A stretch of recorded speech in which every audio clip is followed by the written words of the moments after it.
A verdade em 2 minutos. O dom de línguas.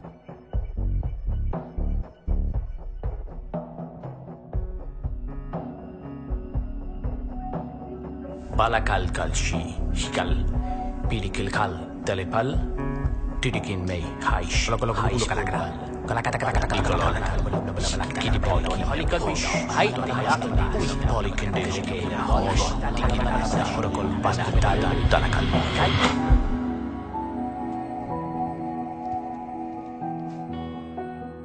Alguns cristãos sinceros acreditam no chamado dom de línguas como sinal do batismo do Espírito Santo. Falar desta forma se entende como evidência do poder pentecostal. Todo crente convertido deve fazê-lo. E se não o faz, tem um problema. Há quem acredite que isto provém do céu.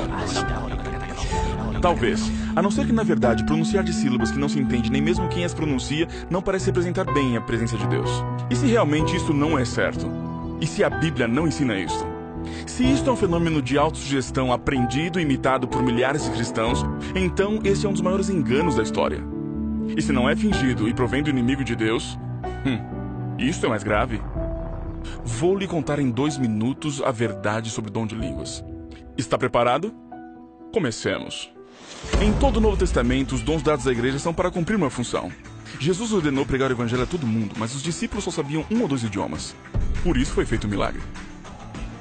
Em Atos 2, o verdadeiro dom não foi glossolalia, e sim xenolosia, que quer dizer Speak a real language that you didn't know before.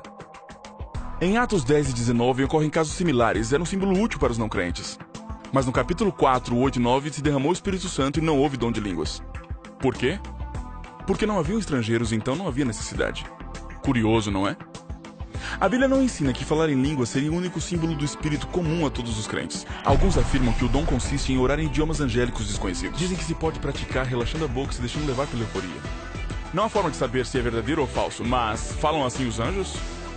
Na Universidade da Pensilvânia demonstrou-se que ao falar essas línguas não se ativa as áreas cerebrais da linguagem. O motivo é simples, não é nenhuma forma de comunicação. E 1 de Coríntios 14, como se explica? Desde o capítulo 3, a igreja estava repleta de problemas espirituais, contendas e dissensões. Em Corinto havia tradição de rituais onde se falava a língua dos deuses. Ao mesclar-se o dom real com crenças pagãs, ele tentava definir e pôr ordem na igreja mesmo à distância. Como julgar se alguém diz orar a Deus em idioma desconhecido? Paulo sabiamente assume a crença dos coríntios, debatendo com lógicas do seu ponto de vista. Mas ele encerra o caso no versículo 28. Se não interpreta, cale-se. E é uma jogada de mestre, porque se é um idioma real, poderá ser interpretado sempre. Paulo reduz esse mito em particular a uma experiência subjetiva e inverificável para proteger a igreja. E disse no versículo 13, se alguém fala em língua, peça para interpretar. Se isso não ocorre, não está orando com sua mente. E isso não serve para nada. Todos que balbuciam essas supostas línguas na igreja sem que a traduzam, estão violando um importante mandado bíblico. Porque um dom verdadeiro sempre edifica a igreja. E se não o faz, é falso. Por certo, Cristo nunca falou em línguas.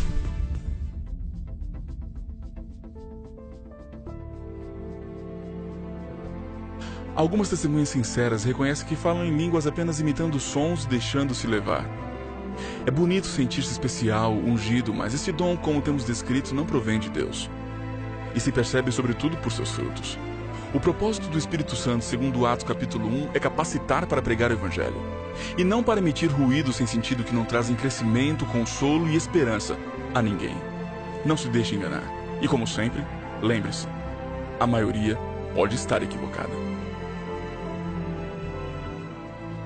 Nas vozes de Douglas Gualberto e Ronaldo Lemos.